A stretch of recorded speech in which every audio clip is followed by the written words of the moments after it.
Parti, on fait la petite guidance astro pour les Gémeaux pour ce mois-ci. On a un florissement. J'avais fait une première guidance pour vous et ça ne marche pas. Elle ne veut pas passer sur YouTube.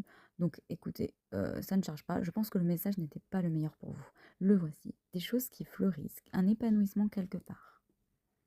On voit qu'en ce moment, vous pouvez avoir des énergies de culpabilité et on vous dit que ça n'est pas nécessaire et que vous pouvez supprimer tout ce qui ne contribue pas au bien-être de votre âme et à l'élévation de votre âme parce que ça bloque quelque part l'abondance et la prospérité. D'être dans des énergies de gratitude plutôt. Jésus nous dit qu'une nouvelle porte, avec 7-7 c'est aussi la chance et l'abondance financière, une nouvelle porte s'ouvre à toi avec de nouvelles belles opportunités. Ici, il est dit tout simplement, Jésus nous dit de ne pas s'inquiéter pour le lendemain, car le lendemain s'occupe de lui-même. En gros, avance pas à pas et sais que Jésus te mène vers une issue positive. Ne t'inquiète pas de demain. Et quelque part, vis dans l'instant présent, justement.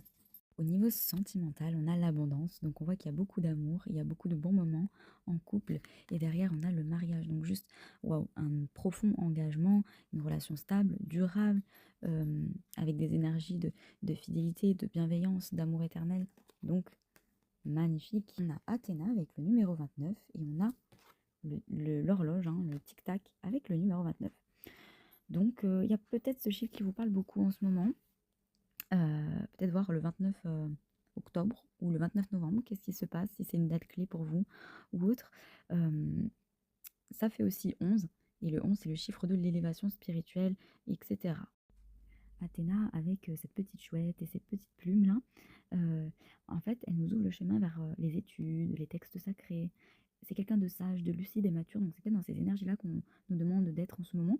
On nous rappelle que l'on a les bonnes étoiles au-dessus de nous qui nous protègent. Et c'est une déesse grecque qui nous accompagne à nous connecter rapidement à l'énergie spirituelle, à l'énergie cosmique.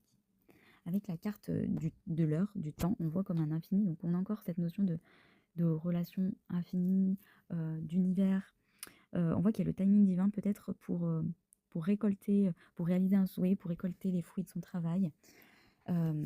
En gros, il est dit d'avoir foi et d'avoir patience dans son chemin, de laisser les doutes et les peurs derrière. Voilà pour cette guidance. Très bon mois à tous. À très vite!